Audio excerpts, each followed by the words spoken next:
So for the longest time, one of the largest complaints when it came to the PlayStation VR2 was the fact that there weren't a lot of games for it, and it seemed like PlayStation kind of abandoned the platform.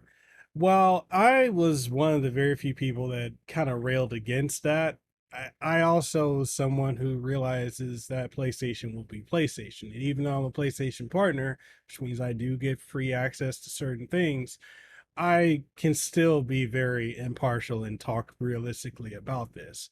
Now, I love my PlayStation VR2, but comparing that to my PS5, my PlayStation Portal, it's my least used platform right now. And I think it's mainly because, at least for me, having a toddler running around and trying to play on VR where they can easily step on the cable, like that kind of defeats the purpose of it. But yeah, it's just where I'm at in life. I just don't have a lot of use for it. Now, PlayStation has decided to make some use out of this. The very thing that people said that they wanted PlayStation to do was to make the PlayStation VR2 work on PC, specifically Steam, to play VR games on Steam. Now, I'm hyped for that personally. This is something I'm really wanting to use. But apparently, I might be alone in that because I pretty much watched a lot of videos where people, content creators that said that this needed to be used for PC are now bitching that it's being used for PC because they are stripping out some of the features that you can utilize on this. And so we're gonna go ahead and talk about it. Let's switch on over here to go and look at it. As you can see, this is the article from PlayStation himself from blog.playstation.com, and it says right here, let's go ahead and go on into it. So basically it says with PlayStation VR2 PC adapter, or with the PlayStation VR2 PC adapter, players can expand their game library with thousands of Steam VR titles. Essentially, this is a smart move, but people are quite upset about it. Let's go ahead and dive into it. So when PlayStation VR2 launched last year, we were thrilled to introduce PlayStation 5 players to a new generation of VR games with innovative gameplay and immersive sensory features inspired by our passion to bring gamers even more content options. We've been working to enable access to additional games on PC, complementing the diverse PlayStation VR2 lineup of games. Or I reworded that. Sorry, dyslexia kicks in. Available on PlayStation 5. Together, or rather, sorry, today we're happy to share that we'll be rolling out this support on August 7th. Players will have access to buy and play Steam's expansive library of thousands of VR games, including fan favorites like Half-Life Alyx, Fallout 4 VR, and War Thunder. To start, players will need to purchase a PlayStation VR2 PC adapter, which will be available for an estimated retail price of $59.99 USD at select retailers and direct.playstation.com where available. Players will also need a commercially available DisplayPort cable, which is sold separately, that is compatible with DisplayPort 1.4, as well as a Steam account and a PC that meets the minimum requirements below. So, minimum requirements are Windows 10 64-bit or Windows 11 64-bit. So if you got 32-bit, you're SLL. Intel Core i5 7600 or AMD Ryzen 3 3100 Zen 2 or later architecture is required. Minimum 8 gigs of RAM and at least an NVIDIA GeForce GTX 1650 or later Turing or later architecture is required. An NVIDIA RTX series, an AMD Radeon RX 5500 XT or later, AMD Radeon RX 6500 XT or later. And it says for best performance, we recommend that you use an NVIDIA GeForce RTX 3060 or later, or AMD Radeon RX 6600 XT or later graphics card. DisplayPort 1.4 must have a standard DisplayPort or mini DisplayPort output port, USB connection only, and Bluetooth 4.0 or later with 2 asterisks. So there's more to that. Setup is easy. Simply connect PlayStation VR2 to your PC using PSVR2 PC adapter and DisplayPort 1.4 cable. Then download PlayStation VR2 app and Steam and blah blah. I can't talk right now, man. My dyslexia is kicking my ass.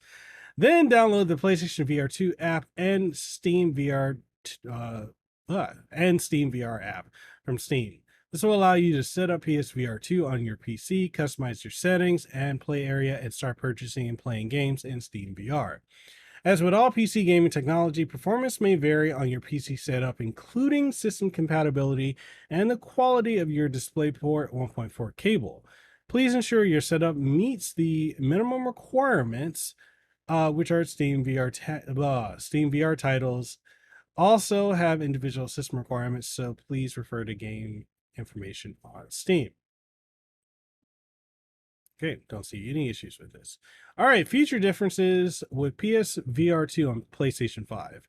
So the PSVR2 was designed from the ground up specifically for PS5. So you'll notice that some key features like HDR, headset feedback, eye tracking, adaptive triggers, and haptic feedback, other than rumble, are not available when playing on PC. This is what is pissing off a lot of people, that these features are not. But what doesn't make sense to me is, why the fuck would you expect PlayStation specific features to work on a non-PlayStation platform? Of course, there are going to be hackers and programmers and whatnot that will be able to re-engineer all of that to work on PC, but to expect PlayStation to completely work their platform that they built, their hardware and the platform PSVR2, to work on another non-PlayStation platform fully is fucking stupid. If you think that, go outside and touch some grass. If you think that PlayStation's going to put in that type of work. Anyways, going on. However, other high fidelity and sensory immersion features of PSVR 2 are supported, including 4K visuals, which is 2000 by 2040 per eye, 110-degree field of view, finger touch detection, and see-through view, as well as full-vivid rendering, which is without eye tracking, and 3D audio in supported games. 3 asterisks with that. While the most immersive way to experience PSVR 2 gaming remains on PlayStation 5, we hope players will enjoy the ability to play an expanded lineup of VR games on PC using the same headset. You can check out Steam's huge library of multiplayer, open worlds, survival horror, and stealth action games, sports sims, puzzlers, and free-to-play fan favorites on Steam Store. Additionally, as part of our Days of Play celebration, gamers in select regions can get $100 off PlayStation VR 2 and PlayStation VR 2 Horizon Call of the Mountain bundle for PlayStation 5 until June 12th.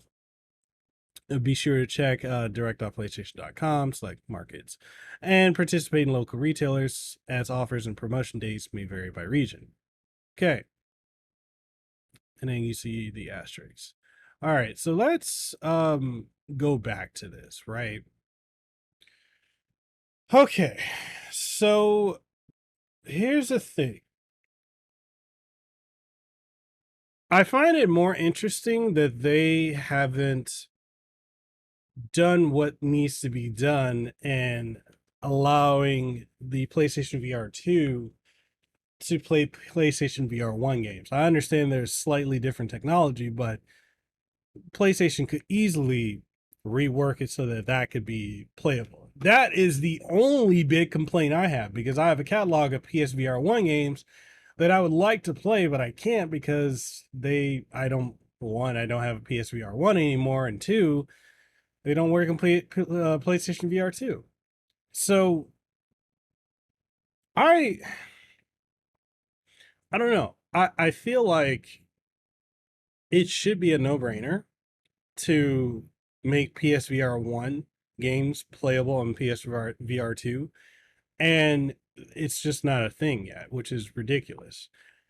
But the other thing here is the fact that this is a way for them to get people to buy the PSVR 2 to use on PC. So they're like, okay, we're not really getting console gamers to use our headset that we put all this R&D into, so let's make it somewhat work on PC.